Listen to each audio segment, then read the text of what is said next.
Unable to cross the English Channel and defeat his last remaining rival directly, Napoleon turned to economic warfare. He introduced the Continental System, a massive blockade designed to bankrupt Great Britain by cutting off their access to European trade. The strategy required total compliance from every European nation. So when Portugal hesitated to sever its commercial ties with the British, Napoleon sent an army to enforce the blockade. To reach Portugal, French troops marched directly through the territory of their official ally, Spain. Viewing the Spanish monarchy as weak and corrupt, Napoleon used the troop movements as an opportunity to seize control.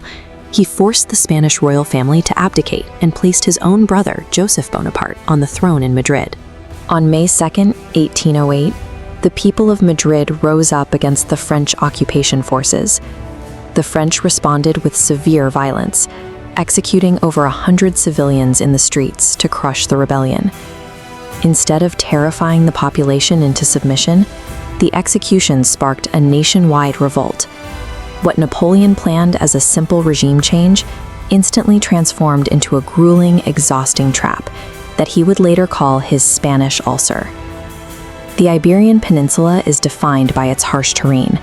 Deep mountain passes, rocky valleys, and thick forests made traditional large-scale troop movements nearly impossible.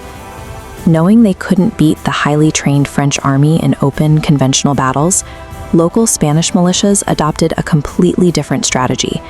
They called it the guerrilla, or little war. Small, highly mobile groups of fighters melted into the landscape. They ambushed supply wagons, severed communication lines, and picked off isolated patrols, disappearing back into the hills before the French could retaliate. This created a devastating geographic reality. The French army technically held the major cities, but they completely lost control of the roads and the countryside, trapped in an ever-tightening web of resistance.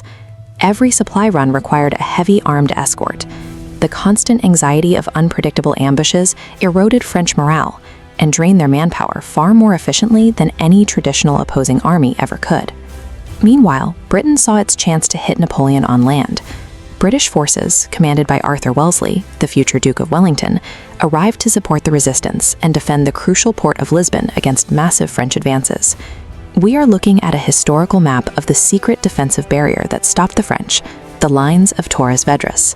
This system featured 152 military forts, forming an unbroken 85-kilometer chain stretching from the Atlantic to the Tagus River. This document displays the architectural layout of the first fort of Subsera. Notice its pentagonal shape. In the profile at the bottom, the fort is surrounded by a steep ditch. A direct infantry charge into this trench meant certain death. To guarantee the lines held, Wellesley ordered the land in front of the forts stripped bare. Reaching the barrier, the French army found no food, no shelter, and absolutely no way through. Faced with starvation in the freezing winter mud and an impenetrable wall of geometric engineering, the massive French numerical advantage completely collapsed. They had no choice but to retreat. While the military bled, a new resistance formed on the peninsula's southern tip. Cadiz was a fortified island haven, completely unreachable by the French siege lines. Secure behind the seawalls, politicians and representatives from across Spain and its Latin American territories gathered together to plan the future of their nation. After 1,000 sessions, they produced the 1812 Constitution, known as La Pepa. It was one of the most progressive legal documents in European history. The text guaranteed sweeping civil liberties, established freedom of the press, and stripped power from the monarchy, returning it to a new parliament. When copies of the document were smuggled past the siege lines and read aloud in town squares, the disorganized revolt gained a formal, legal backbone. These proclamations turned local partisans into the sanctioned defenders of a sovereign state. This political unity denied the French any chance of finding local collaborators, as the population now answered to a parliament that Joseph Bonaparte could never control. By 1812, Napoleon's attention shifted. He launched a massive invasion into the freezing depths of Russia, an operation that quickly turned into a logistical catastrophe. As the Grande Armée starved in the snow, Napoleon desperately needed veteran reinforcements.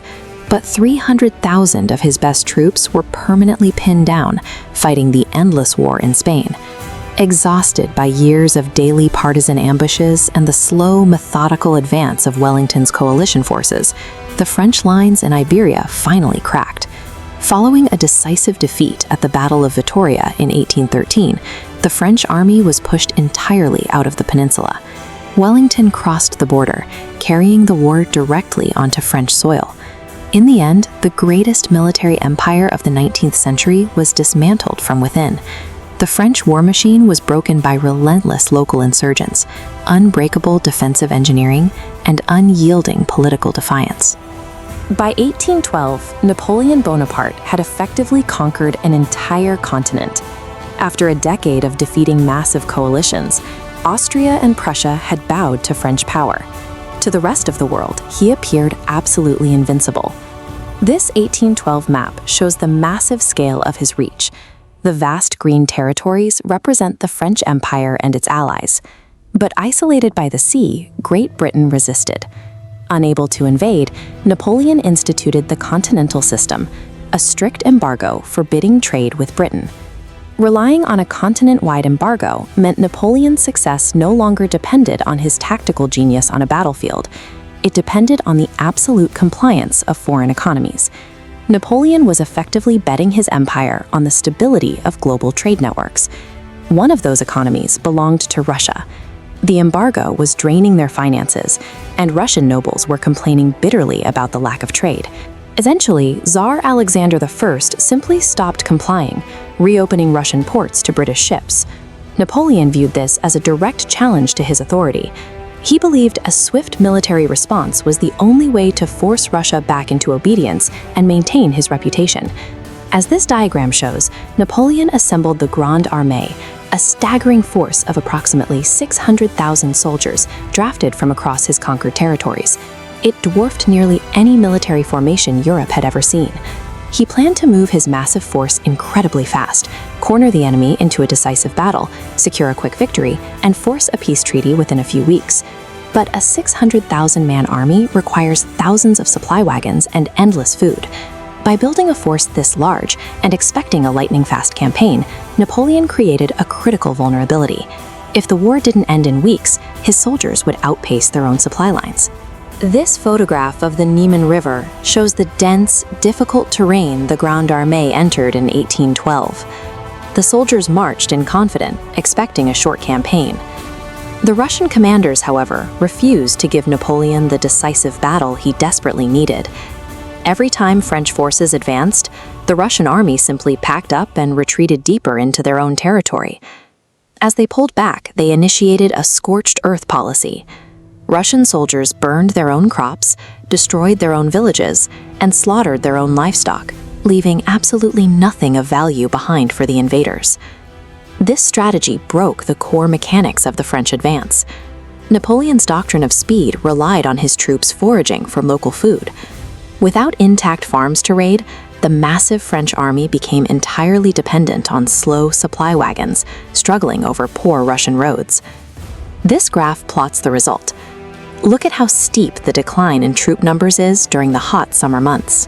Long before a single snowflake fell, disease and starvation ripped through the ranks, drastically shrinking the Grande Armée. The Russian military weaponized their own geography. They realized they didn't have to defeat Napoleon in a head-to-head fight if they could simply force him to march until his supply chain collapsed.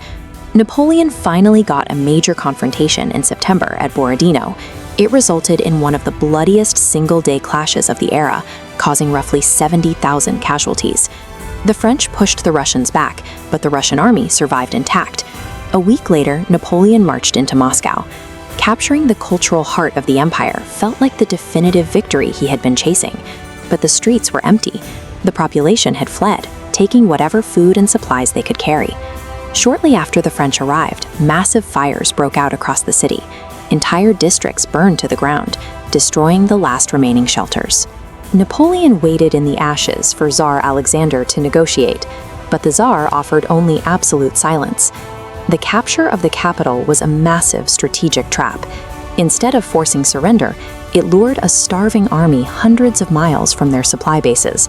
leaving them stranded in hostile territory as autumn slipped away. It took until October for Napoleon to accept reality and order a retreat. By waiting an extra month in the ruined city, he turned what could have been a tactical withdrawal into a desperate race to escape. Then the Russian winter arrived. Temperatures plummeted far below freezing. Snow and icy winds hammered soldiers who lacked proper winter clothing, causing widespread frostbite and freezing thousands of men where they stood. The logistical network completely disintegrated. Starving horses collapsed daily, forcing the troops to abandon artillery and wagons. Organized regiments dissolved into a desperate, freezing mob searching for anything edible. Russian armies and local guerrilla fighters shadowed the retreating columns, constantly ambushing stragglers. Every single mile became a struggle for survival.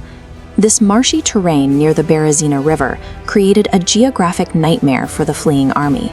As French engineers built temporary bridges in freezing water, Russian artillery opened fire on the trapped crowd. Thousands drowned or were crushed in the panic. The environment and the friction of distance inflicted far more casualties than actual combat. Russia's waiting game proved that starvation and sub-zero temperatures could dismantle an army more effectively than any musket volley. This chart puts the final losses into perspective. Of the roughly 600,000 men who crossed into Russia, fewer than 100,000 survived the campaign. The myth of the unstoppable emperor died in the snow. Across Europe, rival nations saw a vulnerable France stripped of its veteran soldiers. Emboldened by the disaster, Prussia and Austria formed a new coalition to strike back. Napoleon would continue fighting, but he could never replace the immense losses suffered in Russia. The slow collapse that ultimately ended at Waterloo in 1815 began the moment he decided to cross the Niemen River. Absolute military might and tactical genius cannot overcome overconfidence, impossible geography, and a failing logistical tether. Napoleon entered Russia expecting a swift victory, but his belief that victory was certain. In 1804, Napoleon Bonaparte rose from an impoverished Corsican noble to the military dictator of France. Within a year, he had reorganized the French army into a force that the rest of Europe simply couldn't track. He called it the Corps system. He broke his massive army into mini-armies of 15 to 30,000 soldiers, each with its own infantry, cavalry, and supporting engineers. Crucially, these corps were commanded by marshals who could fight independently. This allowed his army to march widely dispersed, living off the land instead of slow-moving supply wagons. While his enemies struggled to keep their concentrated masses fed, Napoleon's corps could move along multiple roads at high speeds, only drawing together at the last second to concentrate for battle. This organizational structure meant that by the time an enemy commander realized they were under threat, the French were already surrounding them. It made the traditional doctrine of keeping an army in one large mass completely ineffective. Other European powers still moved at the pace of the previous century. Their movements were rigid, predictable, and dictated by massive baggage trains. At Austerlitz, Napoleon lured the Allies into an attack before smashing their center. At Jena, he destroyed the Prussian army in a single day. In weeks, empires that had stood for centuries were forced to accept humiliating peace terms. For the monarchs of Britain, Russia, Prussia, and Austria, the result was a decade of failed alliances. No matter how many men they fielded, they were consistently outpaced and outfought. The coalition was facing a tactical dead end. They fought a commander who could force a battle on his terms every time, and they had no answer for his speed on the field. But Napoleon's system had a specific requirement. It needed fast, decisive victories. Without them, the lack of a centralized supply chain became a liability. By 1812, his ambition had created a logistical nightmare. The French Empire and its allies now spanned a massive portion of the continent, forcing Napoleon to dilute his best veteran units to garrison an increasingly unmanageable territory. In Spain, his troops were bogged down in a relentless war of partisans. In East Prussia, at Eylau, a blizzard turned the engagement into a bloody slaughter, costing 25,000 French casualties without a clear result. The force that had once seemed invincible was now fracturing under the weight of holding too much ground with too few men. In 1813, a sixth coalition formed, a massive alliance of Russia, Prussia, Austria, Britain, and Sweden. This was the largest force ever assembled against Napoleon. Despite their numbers, the Allied leaders reached a grim conclusion. Even a weakened Napoleon was still likely to win a direct head-to-head battle. Their solution was the Trochenberg Plan: total avoidance. When Napoleon advances, you retreat. Do not engage him. Instead, Allied armies would swing around him to target isolated French corps, wearing down the army by pieces while the emperor chased ghosts. This strategy forced Napoleon back to Leipzig. There, nearly 500,000 soldiers from across Europe converged. The French found themselves encircled and outnumbered 2-1. After 3 days of fighting, the French were forced into a chaotic retreat. Napoleon had lost the battle for Germany because he could no longer find a single vulnerable target to strike. By 1814, Napoleon was pushed back into France. He was fighting with an army of raw conscripts against coalition forces that were often 4 times his size. He responded with one of the most brilliant displays of command in his career. In a series of lightning-fast maneuvers at Chambarbert and Montmirail, he repeatedly defeated much larger Allied armies. These victories showed that his tactical ability remained unmatched. He was still moving faster and hitting harder than any other general on the continent. But these wins were no longer enough. Every veteran Napoleon lost was irreplaceable, while the Allies simply brought up fresh reinforcements from their massive reserves. The tactical victories were hollow because the Allies were now focused on the capital, not the emperor. The Allied armies ignored Napoleon's attempts to draw them away and marched directly onto Paris. On March 31, 1814, the city surrendered. With his capital occupied and his marshals refusing to fight on, Napoleon was forced to abdicate unconditionally. He was sent into exile on the island of Elba.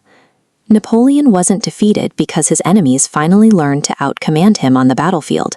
He was defeated because they stopped trying to play his game, and instead used a strategy of avoidance that his system was never built to survive.